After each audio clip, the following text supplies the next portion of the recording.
សួស្តីបងប្អូនអរគ្នាថ្ងៃនេះមានកណ្ដោ3យកមកឆ្អើមុខបន្ទប់បាទហើយថ្ងៃនេះក៏ទំនេរដែរបាទមានភ្ញៀវសាដែរបាទហើយក៏មានបងប្អូនប្រុសគាត់យកកណ្ដោមកឲ្យខ្ញុំ3ហើយឥឡូវនេះកំពុងតែរៀបដៃរៀបជើងកំពុងតែបង្កាត់ភ្លើងយើងដាក់ឥដ្ឋជំវិញភ្លើងយើងណាដើម្បីធ្វើកញ្ច្រានអាំងកណ្ដោរបស់យើងណាព្រោះយើងដាក់ឥដ្ឋទៅវាងុំស្រួលហើយអាំងទៅវាឆ្អើ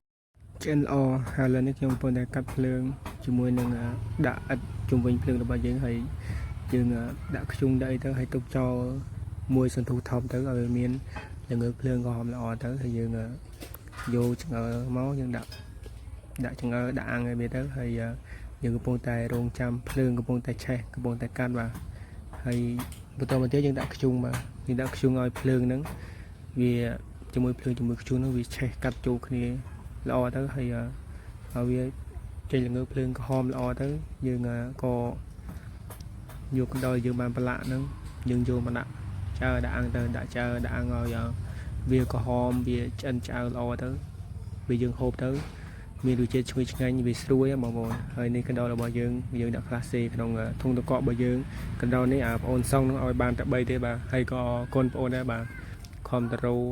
បានយកមកឲ្យបងហើយខ្ញុំក៏អង្គុយចាំភ្លើងមកសន្ទុះទន្ទឹមនឹងវា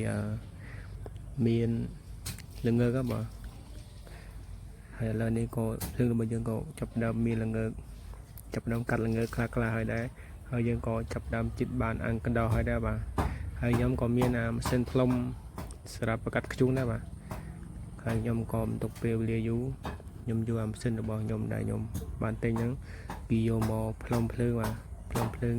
ម៉ាស៊ីនហ្នឹងគឺទុកសម្រាប់យើងបង្កាត់ភ្លើងបង្កាត់ខ្ជុងអីយើងទុកយើងយកមកផ្លុំស្រួលបាទនេះបាទគឺយើងយកមកផ្លុំស្រួលតែយើងយកផ្លុំបែបនេះគឺភ្លើងរបស់យើងគឺឆាប់បានកាត់ល្អឆេះក្រហមល្អគឺចំណាយពេលវេលាលឿនមែនទេបាទវាយើងមានម៉ាស៊ីននេះហ៎បងហើយឥឡូវនេះខ្ញុំបានដាក់ចង្អើតែចង្អើហើយបន្តមកទៀតខ្ញុំក៏យកកណ្ដោមកត្រៀបលើចង្អើរបស់យើងត្រៀប